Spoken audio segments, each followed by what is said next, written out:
आखिर द्रौपदी दुर्योधन से मिलने क्यों गई थी? दोस्तों, महाभारत की कथा में द्रौपदी और दुर्योधन के बीच संबंध बहुत जटिल और भावनात्मक है।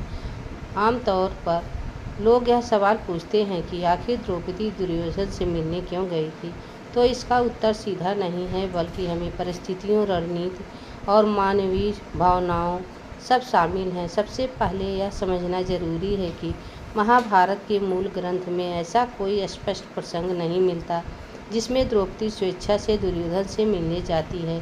लेकिन कई लोक कथाओं, टीवी धारावाहिकों और आधुनिक व्याख्याओं में यह प्रसंग जोड़ा गया है, जहां इसे एक गहरे भावनात्मक और रणनीतिक क्षण के रूप में दिखाया जाता है।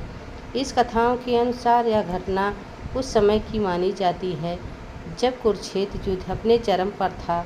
दोनों पक्ष, पांडव और कौरव, भीषण संघर्ष में उलझे हुए थे। हर दिन असंख्य योद्धा मारे जा रहे थे और अंत नजदीक दिखाई दे रहा था। ऐसे समय में द्रौपदी के मन में कई प्रकार के भाव उठ रहे थे। क्रोध, पीड़ा, बदले की भावना, लेकिन साथ ही युद्ध के अंत की चाह भी। अपमान का बदला और अंत की चाह। द्रौपदी का सबसे बड़ा दर्द था उसका चीरहरण जो कौरव सभा में हुआ था। इस घटना के लिए वह विशेष रूप से दुर्योधन और उसके भाई दुशासन को जिम्मेदार मानती थी।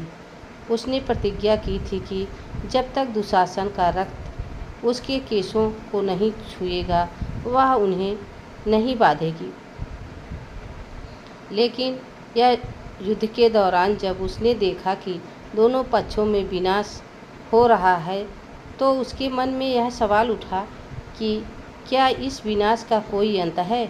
कुछ कथाओं में बताया गया है कि इसी द्वंद्व के कारण वह दुर्योधन से मिलने गई, ताकि यह समझ सके कि क्या वह युद्ध समाप्त करने को तैयार है।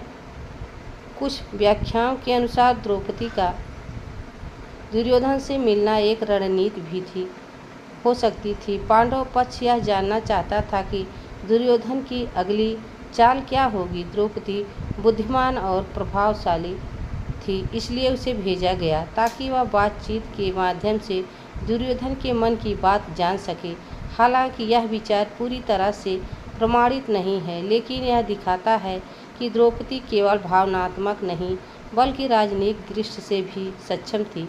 महाभारत केवल युद्ध की कहानी नहीं है, बल्कि यह मानवीय भावनाओं की भी कहानी है। कुछ कथाओं में यह बताया जाता है कि द्रौपदी ने दुर्योधन से मिलने का निर्णय इसलिए लिया क्योंकि वह देखना चाहती थी कि क्या उसके अंदर कोई पश्चाताप है। क्या दुर्योधन अपने किए पर पछता रहा था? क्या वह शांति चाहता था? इन सवालों के जवाब पाने के लिए द्रौपदी उससे मिलने गई। यह एक मानवीय जिज्ञासा भी थी। द्रौपदी हमेशा धर्म और न्याय के पक्ष में खड़ी रही। जब उसने दुर्योधन से मुलाकात की, जैसा कि कुछ कथाओं में बताया गया है, तो उसने उससे प्रश्न किया कि क्या वह अपने कर्मों को सही मानता है। दुर्योधन का स्वभाव अहंकारी था और उसने अपने निर्णयों को सही ठहराने की कोशिश की। यही कारण था कि इस मुलाकात का कोई सकारात्मक परिणाम नहीं निकला। यह बातचीत यह भी दिखाती है कि अहंकार कैसे विनाश का कारण बनता है। यहाँ एक महत्वपूर्ण बात यह है कि महाभारत के प्रामाणिक संस्करणों में द्रौपदी और दुर्योधन की ऐसी कोई निजी मुलाकात का स्पष्ट उल्लेख नहीं मिलता। यह कथा मुख्य रूप से लोक कथाओं, टीवी धारावाहिकों और आधुनिक रचनाओं में लोकप्रिय हुई है, इसलिए इसे ऐतिहासिक या मूल महाभारत की घटना मानने के बजाय एक प्रतीकात्मक कथा के रूप में समझा जाता है।